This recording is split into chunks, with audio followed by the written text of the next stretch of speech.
Hello everyone, good evening all of you. आप सभी का मोस्ट वेलकम है RK Srivastava English and arts classes.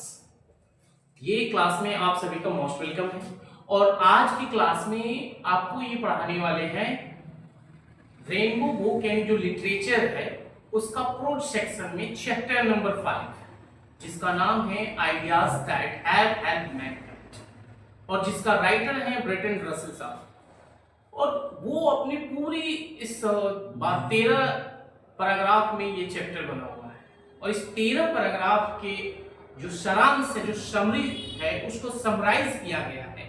वो बहुत खूबसूरत ढंग से किया गया है, बहुत आसान भाषा में किया गया है, जिसको जो है जो भी स्टूडेंट्स को अगर प्रॉब्लम क्रिएट होता है रीडिंग करने में, चाहे राइटिंग करने में, प्रोनाउंसिएशन उसका अगर गलत होता है तो उसमें भी उसका हेल्पफुल इस वीडियो के माध्यम से हो जाएगा। इसलिए वीडियो के अंत तक बने रहें। और आगे यहाँ पे आपको बता रहे हैं ये चैप्टर में क्या समराइज किया गया है। ब्रेटन रसल साहब जो है वो क्या आपको बता रहे हैं, ideas that have helped Mankind, वह विचार जो मानव जाति की मदद की। आखिर वो कौन सी विचार है जो मानव जाति की मदद की। अब इसी बात को हमने क्या किया, समराइज कर दिया और जो आपके एग्जाम में 5 मार्क्स में पूछा जाएगा, 5 मार्क्स में ये पूछा जाएगा, राइट। और इसको बस इतना ही जितना बता रहे हैं इतना ही आपको नोट करना है, ज्यादा आपको नोट करने की जरूरत है। चलिए, ideas that have helped Mankind, इसका मतलब अभी बताएंगे कि वह विचार जो मानव जाति की मदद किया, right. Is an essay, objectively question पूछ सकता है कि ideas that have helped Mankind क्या, एसे है कि ड्रामा है कि स्टोरी है कि नोवेल है, जो भी। तो आप क्या बताइएगा, आपका आंसर जो होगा एसे, क्या होगा, essay, written by Bertrand Russell who is one of the best non intellectuals. अब इसी का हिंदी देख लीजिए, यहां नीचे लिखा हुआ है, वह विचार जो मानव जाति की मदद किया, वह विचार जो मानव जाति की मदद किया, इज एन एसे। अब इतना सा आसान नहीं होता है मेरे भाई, इज एन एसे, यह एक क्या है, लेख है, रिटन बाय ब्रेटन रसल, जिसे ब्रेटन रसल ने लिखा, right. Who is one of the best non-intellectuals, जो जाने माने बुद्धिजीवियों में से एक है। तो बहुत सारे इंटेलेक्चुअल्स पर्सन हैं, उनमें से ये रसल साहब एक है, one of the best.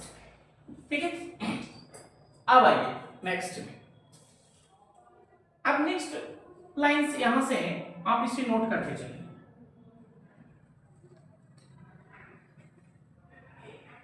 In this essay, इस essay में, in this essay, the writer says that thousands years ago, man is like an animal. इस लेख में कवि कहता है कि हजारों वर्ष पहले मनुष्य जो था वो जानवरों के जैसा, यानी मनुष्य की कंपैरिजन जो है एनिमल से की जा रही है। जिस तरह से कोई ऐसे एनिमल है, चाहे सारे एनिमल्स की बात हो रही है, जिस तरह से उसकी हाव भाव है उसी तरह से मानव जाति की भी हाव भाव होती है।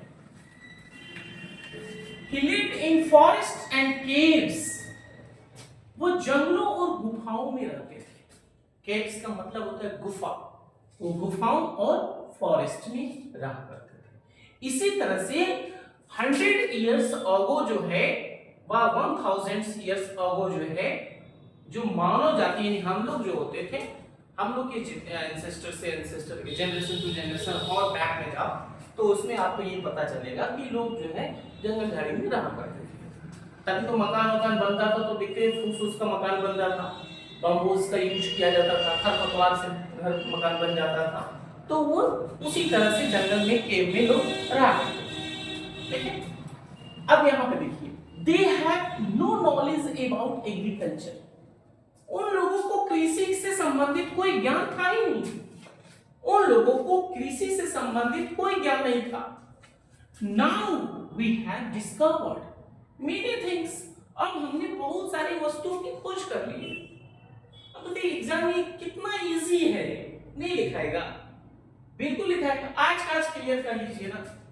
Now we have many facilities, और आज के समय में हमारे पास बहुत सारी सुविधाएं हो गई हैं। पहले इस सुविधा की कमी थी, हर मानव जाति के पास इसकी सुविधा की कमी थी, बट आज नहीं है। आज आप सोशल मीडिया के माध्यम से आप अपने घर पे बैठे हैं और मुझे देख रहे हो, मुझे वॉच कर रहे हो, ये क्या है? सुविधा है।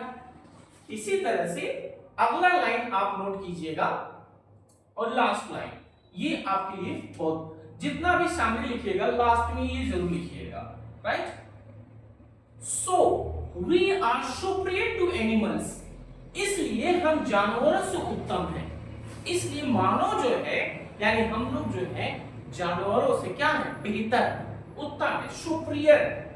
वी इन्वेंटेड मेनी थिंग्स, हमने बहुत चीजों की खोज कर लिया, एक दो नहीं, काउंटलेस है, जिसकी गिनती नहीं हो सकती है। On this way civilisation has helped us, और इस तरह से सभ्यता ने हमारी मदद की।